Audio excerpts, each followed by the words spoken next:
Ngayon naman ay gagawa tayo ng creamy chicken macaroni salad.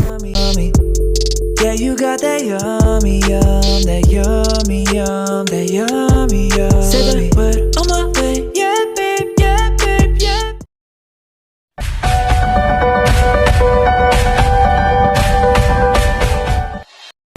So, lutuin lang natin ang ating pasta ng 10 minuto. So, after 10 minutes guys, hanguin ito at hugasan ng malamig na tubig.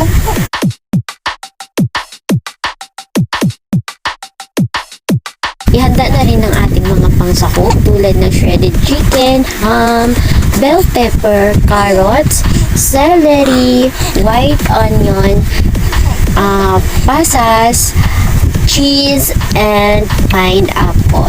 Ayan. Next, paghaluin natin ang pineapple syrup at saka mayonnaise para madali natin siyang mahalo mamaya. Ngayon naman, paghaluin natin ang lahat ng mga ingredients tulad ng bell pepper, carrots, macaroni pasta, white onions, celery,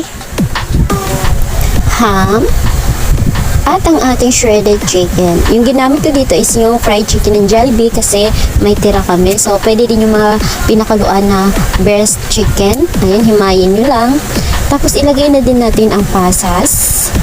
Then, pineapple at cheese. Ayan. Tapos, paghaluin lang natin ito. At ihanda nang ibuhos ang ating mix na pineapple syrup at saka mayonnaise. Ayan siya. Haluin natin ito ng mabuti. Tapos, isunod na natin ang ating all-purpose cream.